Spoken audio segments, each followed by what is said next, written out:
What we do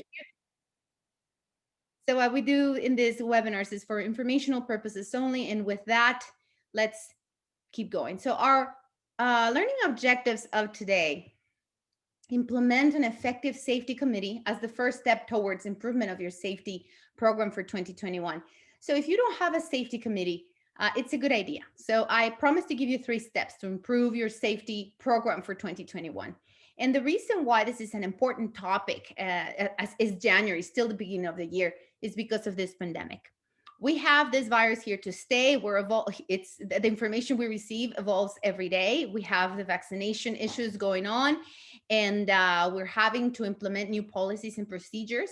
OSHA has issued a new rule that started or became effective November 30th, 2020. So many of you are barely browsing through this written program and implementing all the issues that OSHA is requiring you to implement. So because we have this pandemic as a pressing issue, we must evolve with it. And we must implement a safety program that goes along with the restrictions that the pandemic imposes on our companies and the requirements that OSHA has on every single one of you, depending on your industry. So those requirements have not gone away. I had an interesting question yesterday. I was doing a safety training, one of the companies that is one of my clients.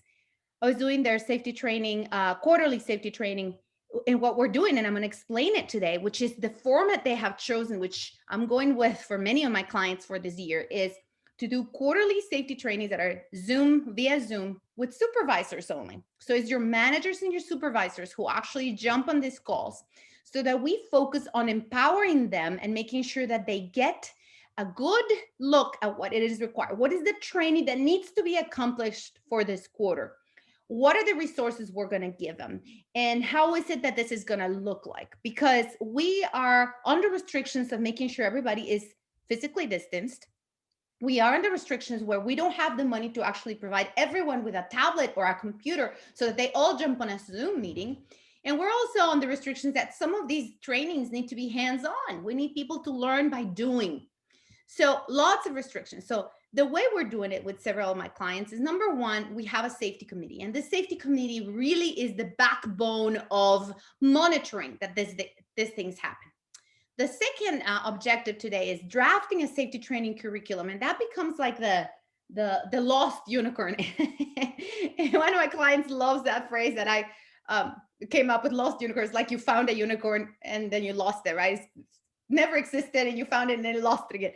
The safety training curriculums are sometimes difficult to formulate because you get overwhelmed by all of the requirements that OSHA imposes, and then the constraints, right? Time constraints, production versus time for training, which if you're in safety, you all know that giving priority to training is foremost the thing to do, because you don't expose anyone unless you've trained them to do the job. Otherwise you get injuries, and that costs more money and just detracts from what you want to do, which is produce and be effective and be productive and earn money, right? So having incidents doesn't help anyone. We must make sure we formulate a good safety training curriculum. So I'll take you to some steps on how to do that. And number 3, describing the pitfalls of safety committees and poorly designed safety training curriculums. Where is it that you are going to fall short? Because as the years have gone by and I've been working with many clients, I see the shortcomings of all of us. We're not perfect. I'm not perfect. They're not perfect. And so we need to make sure we get a handle on the things that are most prevalent, that will cause more problems for you in terms of incidents and injuries, or because of fines and penalties. So those are the things that you must focus on. So step 1 is, I always like to get to the nitty gritty. What are the simple 3 steps that you must follow during this year? Because we're under a pandemic, and we don't know when everything will stabilize, right? And like I said in the beginning, which the recording part of it didn't cover, but I said, the first or the previous pandemic with the Spanish flu, which wasn't really Spanish, but the Spanish flu, lasted 3 years, about 3 years. So we don't know how long this one's going to last, but for 2021, we must plan on devising a way to get safety per the requirements that OSHA imposes on us, or OSHA if you have divisions on different states, and make sure it happens. So form a safety committee as the backbone of the way your company is going to monitor that these things occur, that these things happen. Because if you only put a person in place, for example, your HR department, your HR person is the only one doing safety, she's going to feel, or he's going to feel, very overwhelmed with all these issues. And they're going to have to wear many hats. And most likely the monitoring that things happen will not be done. So a lot of things will fall through the cracks. Number 2, formulate a specific safety training curriculum that it is going to fit your needs as an industry, right? And so I'll give you some tools today, which will include, where to fit your COVID-19 specific training that now is required under the new regulation. Step 3, how to evaluate your performance. So if you don't go back and say, okay, where did we go? Where did things go wrong? You will not correct those issues and you will not improve. So improving what you put in place by a system of checks and balances is what you must do. So let's get to the safety committees at work part of the equation, right? Some of the pitfalls of having safety committees, and let me stop right here. Does any of you want to chat with me, or actually unmute your microphones and tell us a little bit of what are the things that you don't like about safety committees? What are the things that you've seen don't work? Does anybody have any input? Are you part of a safety committee? And are you tired of sitting there and doing nothing, or that things don't get accomplished? What are the things that you've seen? Or the same token, any of you that have input as to, you know what, safety committees really work. I am the chair of the committee at my facility or my company, and we do this or we do that. Anybody with some input that would like to share? Let's see if anybody trickles in with some great information here. Anybody with safety committees that work or don't work? Anybody that is tired? Hi, good morning. Hi. My name's Breeza, and I'm with the City of Manhattan Beach, and I'll go ahead and share. I personally love to have safety committee meetings. I've been in safety for, a number of years, and the one thing that I wanted to share is that you definitely have to have the right people on your committee, and preferably somebody who has volunteered to be on the committee, somebody who's maybe just as passionate as you are about safety. You definitely, where I've seen things kind of fail and go wrong is when somebody is assigned to be on a safety committee. And then, things really just don't get accomplished that way. So having the right players on your team is really key to being successful. Fantastic input. Let me ask you something. Do you have management and employees? Yes. Like a balance of managers, supervisors, and some employees. And another question, how do you get them to volunteer?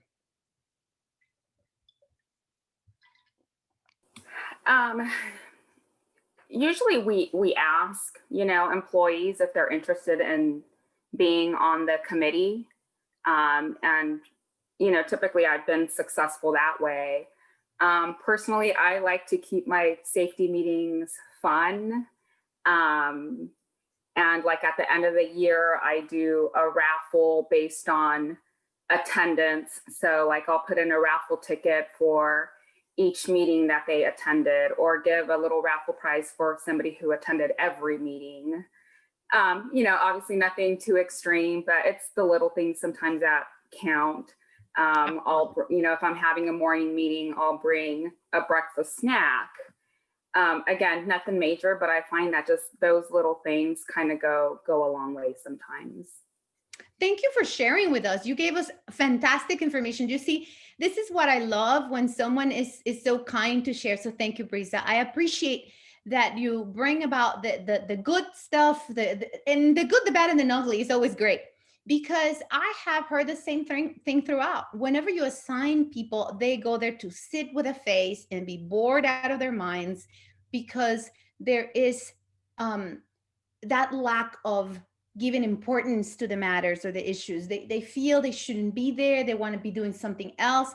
So some of you actually put out in the bulletin board ways for people to vote in for some co-workers to be part of the safety meeting. You all develop different types of ways to get people to participate. And I love that incentive that you have put in place, because it really gets out, word gets out, and people say, you know what, I really want to be in this committee. You know, you get really nice prices, but more than anything, they talk about that, right, in the chit chat. But more than anything, they feel that the company really cares and their voices are being heard. So we're going to talk about what Cal OSHA requires actually when you implement a safety committee meeting, because some states in the nation have a requirement. And in California, having a safety committee is not required by law. Nevertheless, for those of you that have been in safety long enough to know that we have a required injury and illness prevention program, you know that the section for this regulation is 3203, injury and illness prevention program, right? And under this regulation, you're required under element number 2 to have a way or to develop a system for communication. So the actual term or the phrase management commitment and employee involvement becomes really the crux of the matter, right? Because you have to make sure that management is committed to safety, that every day they're doing things in a consistent manner, showing that they really care, and that employees are actually free to come up with ideas, suggestions, and express their concerns for safety. So when you implement a safety communication system, you are talking about a way to actually get this input from employees. So it's not always what the managers think, what the supervisors think, but what the employee thinks should be done, because after all, they're the ones doing the job. So one of the pitfalls of having a safety committee as the way you communicate, because in California, once you say, you know what, to fulfill element number 2 of your injury and illness prevention program, we're going to implement a safety committee. And you use it and you say, this is the way I'm going to do it with a safety committee. That's the way I'm going to comply with the system for communicating. Because that way, you know, we have people in the safety committee, concerns are being brought to the table and we work on them. But no one is communicating the actual developments and the solutions and the concerns and what is it going to be done and the deadlines. No one communicates it to the entire company. All of the employees never get really this information to them. Then you will be in violation of the injury and illness prevention requirements. And that element number 2, developing a system for communication. So Cal OSHA will look at that. How effective is your safety and health committee? And then they will actually hold you responsible to certain rules. So unless you decide to form one, you wouldn't be held accountable. So Cal OSHA says, once you say I'm going to have a safety committee, rules apply under Cal OSHA regulations, okay? So the requirements are, you must meet regularly, but not less than quarterly. So you don't have to meet every month, but at least quarterly, right? Number 2, you have to prepare and make available to the affected employees written records of the safety and health issues discussed at the committee meeting. So a lot of you post the minutes in the bulletin board or you distribute them, right? Number 3, you review the results of periodic inspections. So with COVID-19, now you have inspections that are mandated. Basically, you have to walk through the floor. You have to actually get that input from employees saying, you know what, so-and-so doesn't really respect personal space. There's no actually 6-foot distancing, or, you know, so-and-so gets this small group of people together during lunchtime or their breaks, and they're not really observing social distancing, stuff like that. Because COVID-19 has new requirements after November 30th, you have to do these periodic inspections. And so I'm just giving you an example of that, right? And so through those periodic inspections in your notes and all of the things that you found out that were in lack of compliance, you must bring them to the table. And you must actually review the results of this periodic scheduled worksite inspection. Number 4, you also need to make time to review incident investigations, right? Because we're not perfect and things occur. Sometimes it's an accident, an incident, an injury, illness, disease, COVID-19, one of them, or near misses. And so after you make sure that you have defined what those are, because many of you haven't really told the rest of your employees the difference between a near miss, an incident, or an accident. Once you define that, you must make sure that you know which ones you investigate, right? And for those of you that have been through my incident investigation class, you know that you must investigate near misses, accidents, incidents, right? And OSHA calls incidents and accidents the same thing, because accidents are 100% preventable when they occur on the job, right? They're not something that, you know, couldn't have been prevented. Most of the time, OSHA says, you could have done something to prevent it or at least diminish the amount of damage or injury to the person. So you investigate all of those and you bring them to the table, and you're going to actually discuss, not to find blame, but to actually discuss how could you improve your systems as a company, your systems, not to say, what, it's impossible to get rid of this problem because we cannot change people. That's not the goal of incident investigation. The goal is to actually improve your systems so that you avoid those things from ever occurring again. And this is what gets discussed during your safety committee, right? And so that's another one of the requirements. And the next one would be review any of those concerns that the actual employees bring to your attention by way of it could be suggestion boxes. It could be a program where people get rewarded for giving ideas for safety, where they simply just have a way to bring up new ideas or concerns.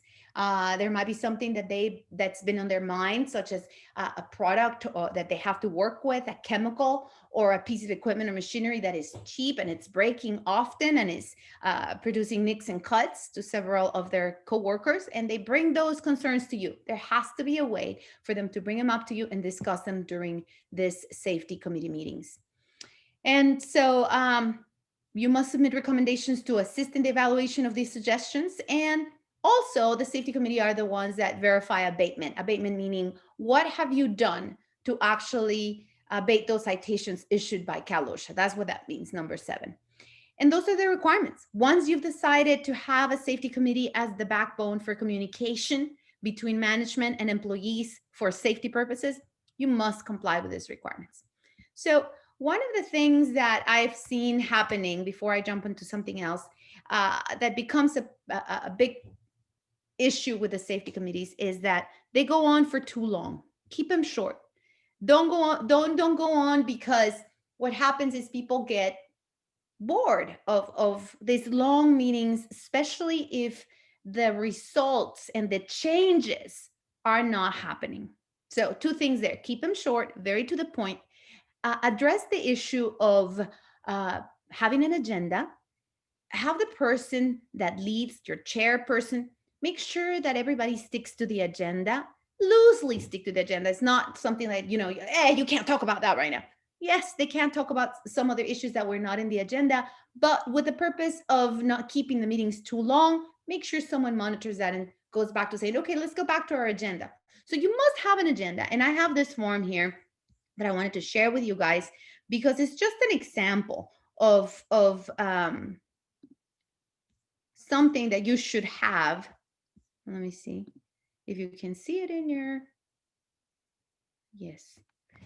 This is the form, right? So this is just an example of a form that you use to keep your minutes, where you put the name of the people that were present or who was absent, and then you have your agenda with your notes, such as, the order of business. Number 1, you read and approve and correct minutes from the previous minute. Number 2, cover any old business. Then you go ahead and cover new business, review new incident reports, describe any accidents investigations conducted since the last meeting, discuss any other business, review committee inspection reports, discuss items referred to, your safety and health coordinator. Those are things that have to do with the concerns, right, that employees bring to your attention. And review your accident and illness prevention program. So you put your date on your next meeting, the time, the location, etc. And you must also make sure that the safety committee members are able to attend, meaning don't make it impossible for them to make time, right? So you also have to take a look at what are the times where their shifts are taking place, and at what time. Sometimes your committee meetings don't happen.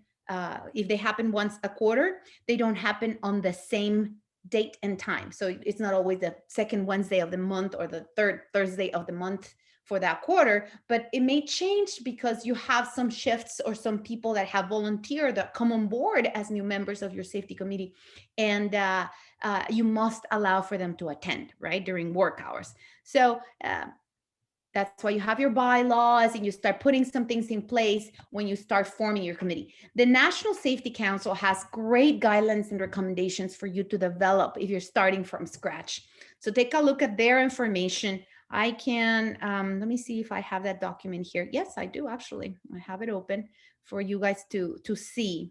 But the National Safety Council actually puts out for all of us. It's an example of workplace safety committee member duties. So in order for you to avoid confusion as to who does what in a safety committee, there is an actual definition of each of the members' duties, right? What does the chairperson need to do? What does the secretary need to do? What does the member what is the member responsible for? So this is a great document. And then there's a guide for the agenda, right? So your insurance carrier most of the time has pre-made Word documents that will help you with this formation of your safety committee, but these are great guidelines, right? So it should be typed by on a company letterhead, etc. So a little bit of like the document I just showed you. Call to order by chairperson, roll call of members, introduction of visitors, review minutes of last meeting, approval of last minutes, discussion of old business, then new business, etc. So very here they add the suggestion box issue, which we were talking about, miscellaneous and adjournment. So good stuff. Make sure the agenda is followed more than anything. Don't keep these meetings too, and then it says how many people should be on a safety committee. So the number varies. On a small company, sometimes it's 4 members. I wouldn't make it bigger than 12. It really is 4 to 12 is kind of like the general rule, because several states in our nation have guidelines, and it's always about 4 to 12 maximum. That's a great question, Steve. And so great thanks to tools to get you going with your safety committee if you really want to improve your safety for 2021. So once you have an actual safety committee, you want to make sure you develop a training curriculum that works, that's specific to your industry. And the reason you want to do that, is everybody seeing my PowerPoint again? I think you guys are, right? So great. We went through the OSHA requirements, and now that you have that, you have a good, wonderful cornerstone, a body of people that will help you monitor that safety happens during 2021. And so I was sharing with you guys in the beginning that I'm working with my clients to develop quarterly meetings to train the trainer. It's more than anything a train the trainer type of safety Zoom live meetings. The one yesterday, for example, lasted a little under 2 hours. And we only tackled 3 topics. And all we did was talk about the materials we're actually distributing amongst our supervisors and managers. This is a construction company where, you have foremen with the need for bilingual materials because most of their crew members speak Spanish. So leadership becomes an issue.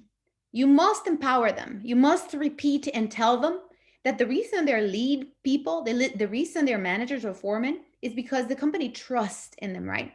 And that at the moment they were hired or they were promoted to a leadership position, it's because one of the things that you saw in them is their ability to communicate. And so during this pandemic, we're really trusting that they'll help us to disseminate this information and that we will be their supporters by providing the information they need. And so we discussed the things that they need to actually make it happen. And we're going to monitor it, because what we do is we don't put them on a tight schedule. We actually give them a full quarter to accomplish the training in these 3 topics. And so that is huge, because then people say, oh, okay, so it's in my own time, right? And you stress the key issues, documentation that the training took place, and the agenda. What did you discuss? I wanted to attach the handout that you actually discussed point by point these things, and that you asked for input. And, if you have certain concerns, that you brought them to the attention. These things need to happen. So in order for you to actually have a good safety training curriculum happening for the whole year, your IIPP must talk about this, meaning your IIPP, your program says that you train people. And it actually will, what I'm going to explain right now, how you will prepare this training matrix and how you are going to start doing train the trainer sessions, gets implemented as part of your injury and illness prevention program. So if you don't even have an injury and illness prevention program that you are looking into updating for this year, because we're under a pandemic that has changed the way we do business, you must update it. It's actually required by Title 8, California Code of Regulations 3203. The employees must know about it. So yesterday I spent time making sure that the foreman and the supervisors knew that there's an actual document in English and Spanish, and it's actually put into their binder, that binder that everybody spits on and, eats on, and there's ketchup and mustard all over it. That binder that it's in their trucks contains these very valuable documents, and that we pay for the time for them to actually read these documents so that they understand how this is going to work for 2021. So that part of management commitment and employee involvement basically says, how are you going to communicate your commitment with safety? So we talked about the safety committees, but we also want to lead by example, right? How is it that you communicate commitment? By actually going to the sites, wearing your PPE. Don't ask them to wear the PPE if you're not wearing it. If you are not competent at what you do, if you don't show complete knowledge of the task and the job at hand, the people under you will not respect you, right? And so empower your leaders, empower your supervisors to really grow as leaders. So that's another part of management commitment and employee involvement, that growth within the company. How are employees able to express their concerns? So now you also want to make sure that supervisors know that it is okay for their crew members to ask them questions. And the best part of this is you have to tell them, if you don't know the answer, don't ask. They will respect you more if you say, I really don't know the answer to that question, but I'll get back to you with an answer. Because many times, especially during COVID, because a lot of these foremen and supervisors now are doing COVID training, it's a complicated topic. It's a complicated issue. And so some of the questions will be quite technical. People have good questions. I just had a couple questions from some of you guys, attendees, in regards of testing. Great question. And so we send you back an email. We point you out to the resources. That's what you want to do with your supervisors. For example, one of the questions was, so if COVID is a virus that travels through the air, how do we know that we are safe if we're working outdoors, right? So for our construction crew member. So that's a quite complicated question. And so the foreman may not have the answer right away, and he can refer back to the handout and say, you know what, it says here that it's transmitted person to person, right? And it's mainly by droplets, but when somebody sneezes, it can be suspended in air. But you can't expect your supervisor and your lead man to know all of this. So you can ask them to write it down and to bring it to you so that you can give a better answer to that crew member. But you want to encourage this back and forth communication between supervisors, lead, and crew members. And so tell them, expect to get bothered by your crew members like you were not bothered before, right? Because before you probably only conducted those tailgate meetings, were short, and you didn't do formal training for 30 minutes heat illness as we're asking you to do.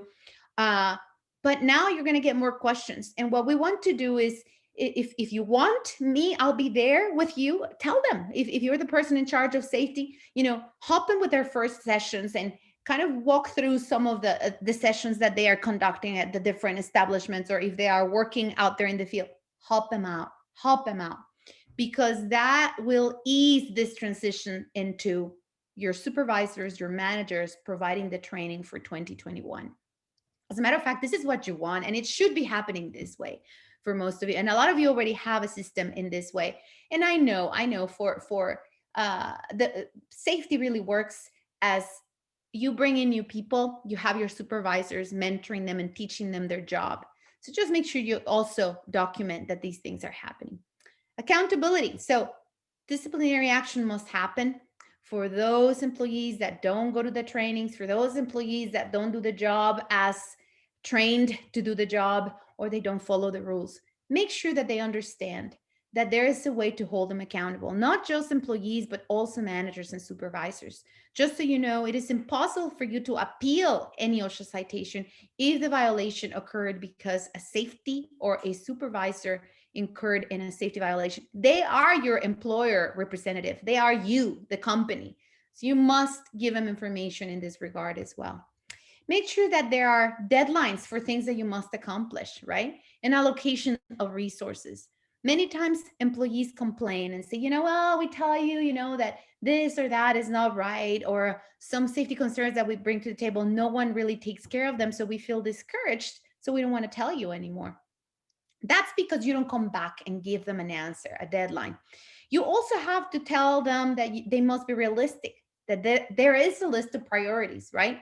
Some things take priority and resources and money gets allocated toward those priorities for safety, and some other ones will take a backseat, right? And so, whereas they would love for you to buy a piece of machinery and equipment to tarp the trucks automatically so they never have to really exert themselves, the actual mechanized and automatic or automated mechanism to put onto the trucks to tarp the trucks mechanically, it's, you know, $3-4 grand per truck, where they could do it manually if they can develop a standard operating procedure step by step as they get help by a coworker so that they can do it safely. You see, so everything has different solutions, and you must talk to them about this.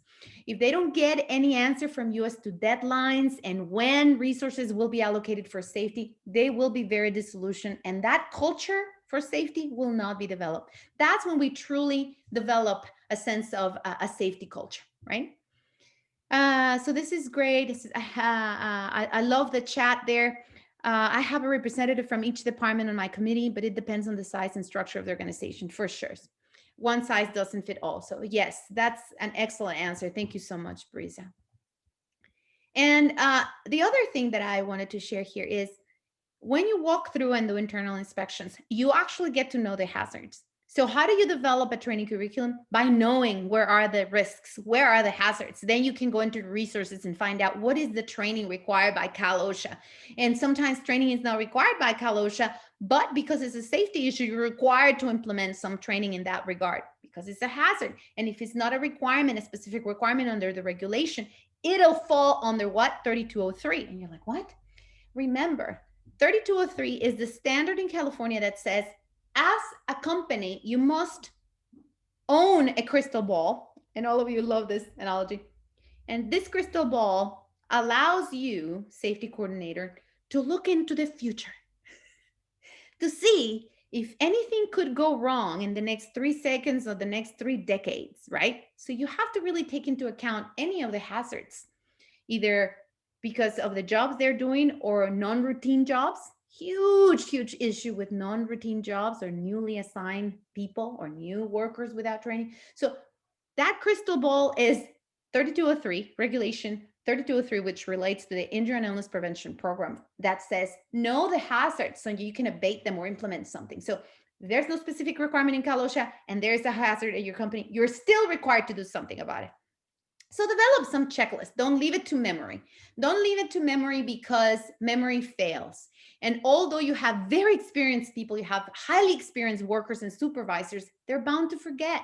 Give them a checklist. Give them a list of things that they need to accomplish. Heat illness. You know, we're in the middle of January here in California. We're having some very hot days and it felt like summer last week. Well, if they have a checklist as to what they need to do when it gets 80 degrees and hotter, they'll be like, oh yeah, need to make sure we get the water going. We need to make sure we provide them with sanitizer because they're going to be touching those dispensers, right? The fact that we have a pandemic didn't take away our requirement to provide the water. Yes, sometimes more questions come to our heads, such as, but if I have them touching the dispenser, I'm adding to a high touch surface. What can I do? Bring wipes, disinfecting wipes, or hand sanitizer. Discuss it, make sure that they know. And so those are the things. Those are the walkthrough, internal inspections, developing checklists, job descriptions, which greatly, if you don't have job descriptions, and that happens with smaller or newly formed companies where there are no specific job descriptions to each of these different tasks. And so job descriptions are very helpful because it allows for you to see where the hazards are and the training requirements, right? It's also important to have job descriptions because it allows you to prevent exposure before exposing the worker, before assigning them to do something.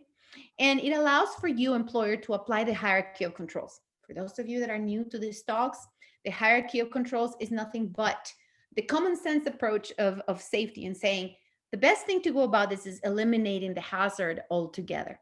But if we can't eliminate it, we move on to engineering controls, then administrative controls, and then PPE. For example, here we have an actual identification of COVID-19 hazard form required by law starting November 30th, 2020. So now OSHA gave you a form for you to recognize hazards in the workplace that you must have. This is for all of you. It applies to all of us. No one is exempt. Okay. You know who's exempt? The lady right here at my little shopping center. She cuts hair and she has no employees. She's just by herself. And so there's no exposure because there's nobody else except her, and she is the owner. So she's not covered under this law. Nevertheless, she's still required to follow CDC regulations for the protection of the public. But in regards to OSHA regulations, remember OSHA focuses on safety of the worker, and she's a self-employed person. So she's required to follow CDC, but not OSHA. Do you see how you wear many hats and you really need to look at what is it that applies to me? Nevertheless, for anybody else, such as the ones on this call, this form on your screen applies. So you're going to look at the interaction, the area, the activities, the work tasks, or the processes, the equipment, or the material that is potentially exposing employees, either because they're very close to each other or they need to come and share these pictures in order to do the job. So communication becomes an issue. How can we do it? Can they email each other? How is it that they can improve? The place and the time, the potential for COVID-19 exposure on employees affected, including members of the public and employees of other employers, existing or additional COVID-19 prevention controls, including barriers, partitions, and ventilation. So this form really allows for you to make that analysis for hazards and how is it that you are abating these hazards. And this is a required form now. So look, now that you know the hazards, and I give you the example with COVID-19 because it's the hot topic right now, look at the list of mandated training topics. OSHA has an actual site of list where they list all of the requirements depending on your industry and the exposures. It's in alphabetical order. It's wonderful. So it goes into training topic, incident investigation. Who needs to be trained? Supervisors and accident investigators. So if you have assigned people to be the people that will be present and fill out your forms for an incident investigation, those are the ones that need to have training. When? Initially. So it's not required that they have annual training. Now, if you ask me, people forget. If you train them only once and you didn't have an injury and an illness happening for a whole 14 months, more than a year, they'll forget all of their training. And then when something happens and they get those forms, they're like, so how was I supposed to do this? So very important to train them initially, but I would recommend also a refresher annually. So it goes into accident prevention signs and tags, initial. So that's when you walk through, and this is why walking through during your new worker orientation process, once you're doing, when you have new hires, is very important because you're going to show them what those accidents or incident prevention signs and tags mean, where are they at, to report it if they're not legible, etc., or they're coming off, etc. If you handle acetylene fuel and gas safety, so this is for your welders, initial users. So this is a great link for you guys to take a look at. Let's see if they added COVID-19 here under C, cadmium. So see, this is not updated. This is not updated. They didn't put COVID-19 there. But we all know it's a requirement starting November 30th. It's actually in a point by point, what are you required to train people regarding COVID-19? And if your bottom of the line employee never received that training covering each of those points, you are in lack of compliance. So there's an actual disclaimer here for this part of the OSHA, which says, not all of the things that may represent a hazard are included here, and it's still it falls on you to actually find what training is required. And in this case, you have here COVID, resources, etc. But let's get back to more of the steps on how to form that safety training curriculum for your company. So that's a resource for you. Always train upon assignment. Have a new hire orientation process that includes all the preliminary safety training, right? Mentor these people. Follow them. Make sure that they become competent at what they do. Review hazards of the job with the new hires and provide training before you assign them. And for those tasks that change, have a job safety hazard assessment process, a JSA. I'm sorry, that sentence is a little off there.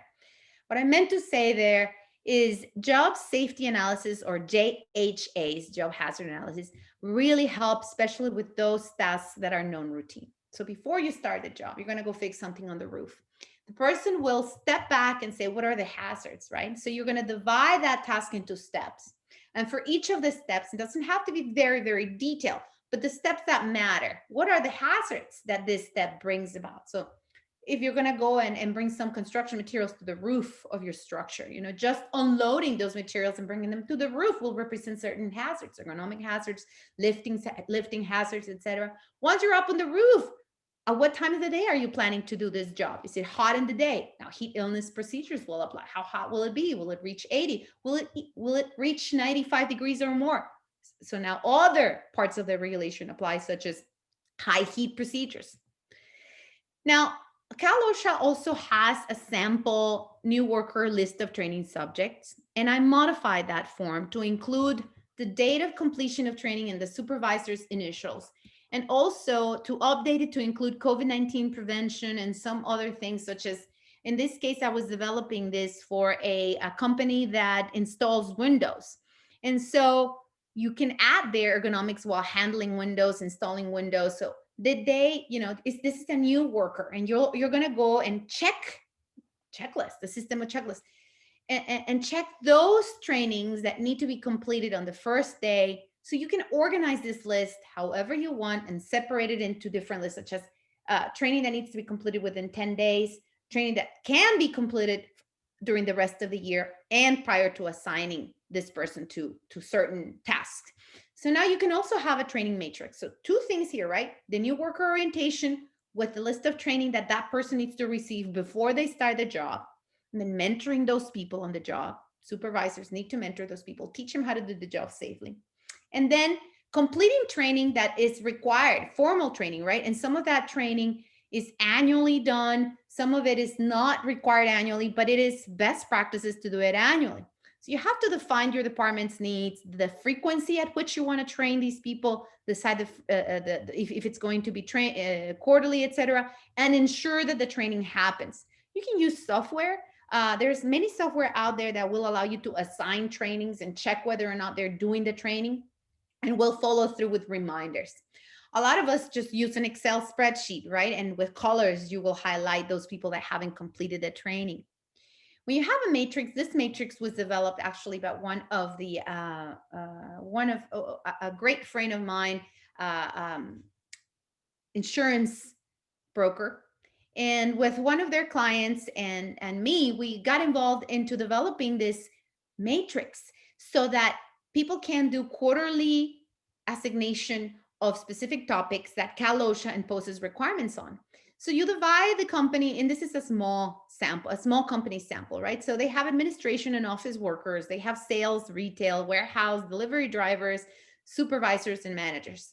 By the way, for the company that I work with yesterday, the matrix totally changed to include, instead of 2 topics, because if you see here Cal OSHA mandated topics, I actually changed it to 3 columns because we wanted to add 3 topics, because in construction, you have added issues such as scaffolding. Focus 4, for those of you construction, focus 4 are the 4 main ways that construction workers get killed on the job: falls, electrocution, struck by, caught between.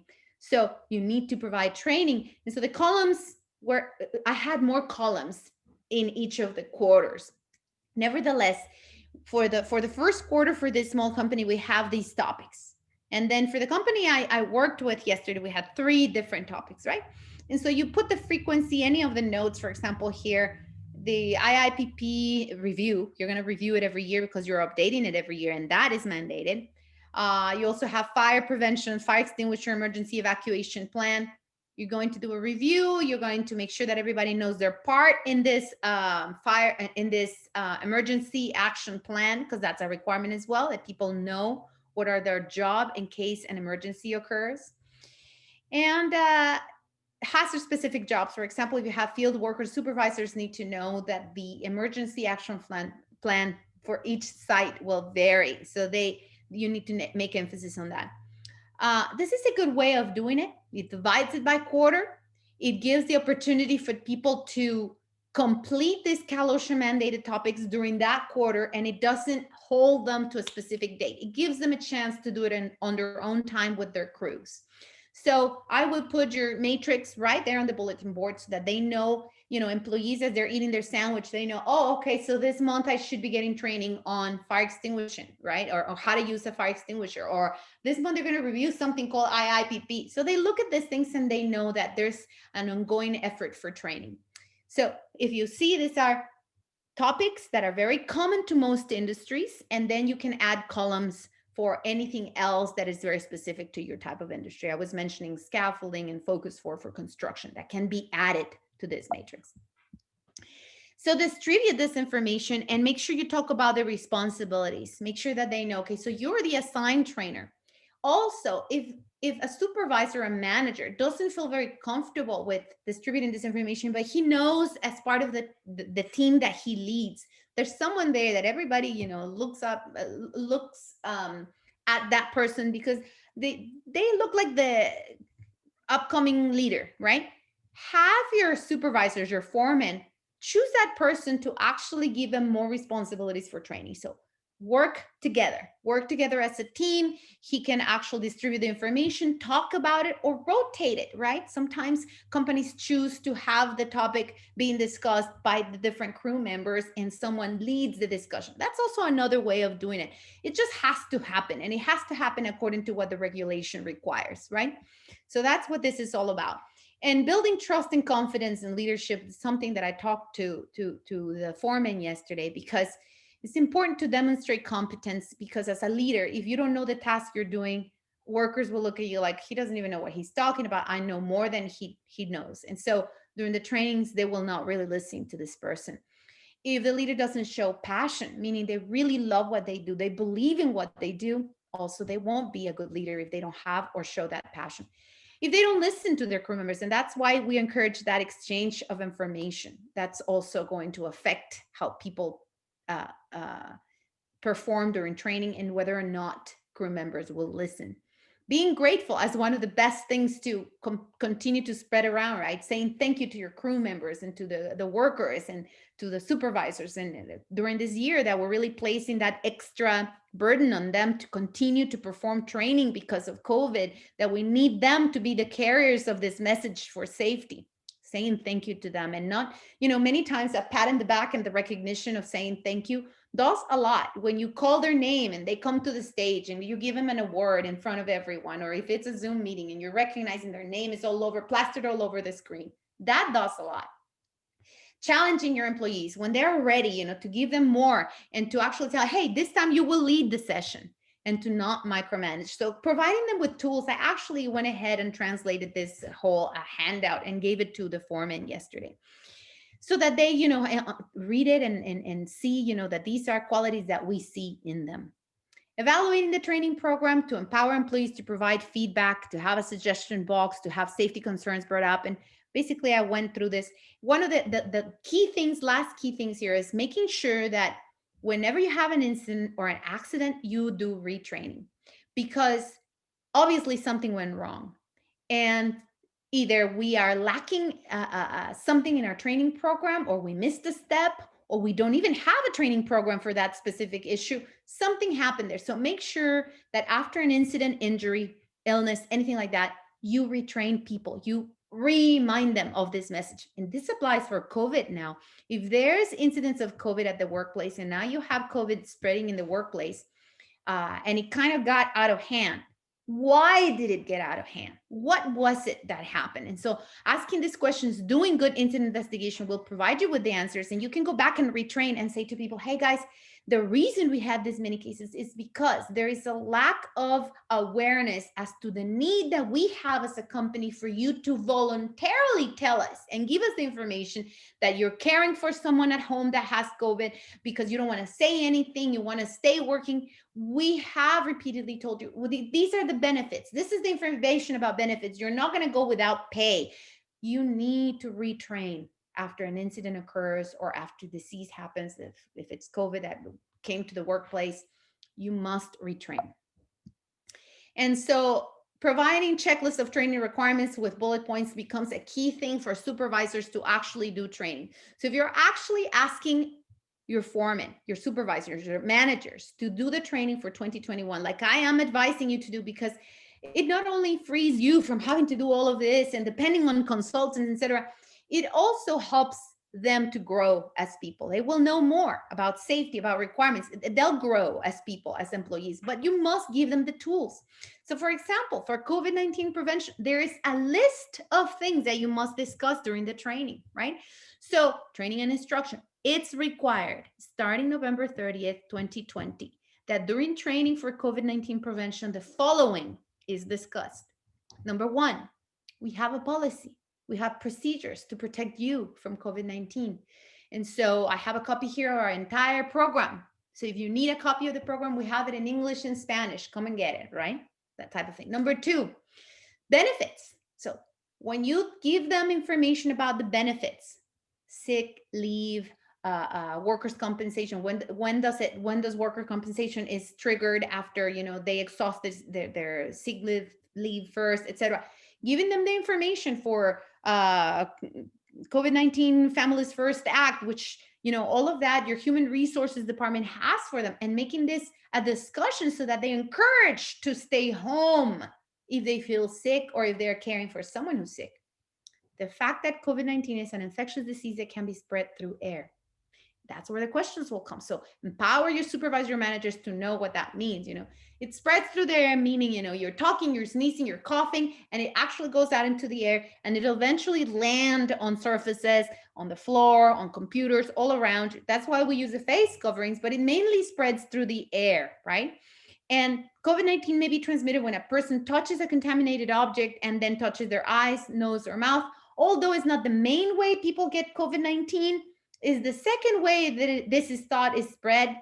So make sure that you guys stay distanced, because it can spread through the air, right? And so you give them this point so that they can discuss or read and then say, does anybody have any questions, right? An infectious person may have no symptoms, so you have to discuss that with them. We all know that you could be here right now and have COVID and we don't know it.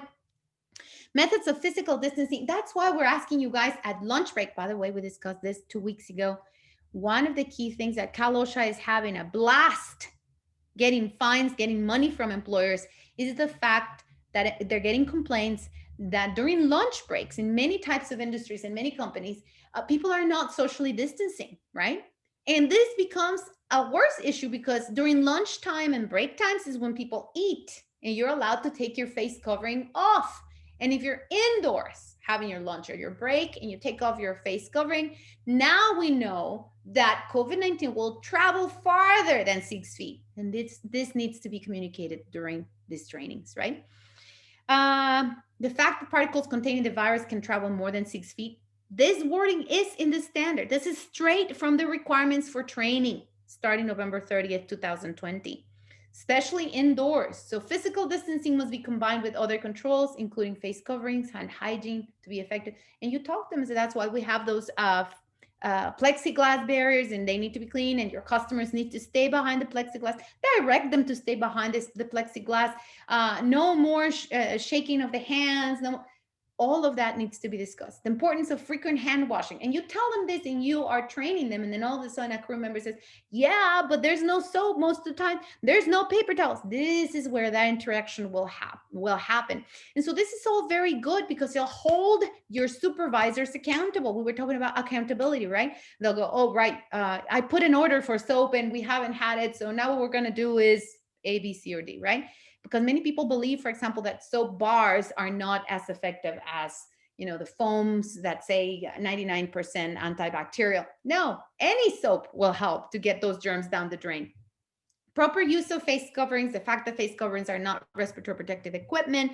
Why? Because we all know, we've talked about that, right? A face covering actually protects the people that are over there. It doesn't protect you. And PPE is anything that protects you from the hazard. In this case, face coverings are worn to protect the rest of the people. And they're mandated during this pandemic because the CDC is putting it as a requirement, right? As something that we can do to stop the spread. These are things that are quite technical, quote unquote, but this needs to be discussed during training. COVID-19 symptoms. So now you're going to give them a list of the symptoms. They need to read it so that they know that once they have symptoms, it's very important that they get a test and not to come to work if the employee has any of these symptoms, right? So you document the training by having a roster, providing them with a roster, name, signature, date, how long it took you to discuss 1 through 10, and then a signature, right, by the trainer and the trainees. And if they couldn't cover it, let's say they only had 15 minutes or 20 minutes that day, and they couldn't cover all of the points, they only got to point 6, make a note there, the covered points 1 through 6 only on this session. And then you reconvene, or you will schedule the rest of the training for your next monthly or bi-weekly meeting. And so guys, I hope we fulfill our objectives. I wanted to make sure we pointed out that for 2021 is a very good idea to implement your safety committee and to avoid those pitfalls, which include not having an agenda, making them too long, assigning people versus voluntarily having people be part of your safety committee, drafting a safety training curriculum that works, that is not giving you a headache, through a matrix that takes into account the actual requirements of Cal OSHA for yearly training, and that your new worker orientation becomes part of your most important aspect of training for safety purposes. And I hope you have a great weekend. If you have any questions, I'm here. Thank you to Southern Education Research Center for hosting this webinars. And Lindsay, thank you so much for all you do to get everybody involved. Thank you so much, Alba. Thanks again for another great webinar. There is a question from Randy in the chat if you want to, about new strains. Yeah, I see it. Let's see, there are new strains. Yes, I know. Changes in the standards, possibly new standards addressing the new strains and their increased virulence. They are reporting the current face masks are much less effective against the new strains. We knew about the new strains probably a few months ago, right? Like I said, this is all evolving. Viruses are something very interesting. More research has to go into them. And Randy's right. More stay up to date in regards to COVID-19 because this thing is changing. So in my matrix for training, make sure that you add COVID-19 as many times as you need to during your quarterly trainings. If there's any updates, is there any new requirements, you add it to your quarterly matrix because this is something that needs to be discussed. So thank you so very much. I'll be looking into more of those new strains and see if we can discuss some good resources next time. Thank you, everyone, and have a great day. Well, thank you, everyone. See you in 2 weeks. Oh, Lindsay, just everyone is going to start logging out. I just want to answer this question, and you can stop the recording, but there's a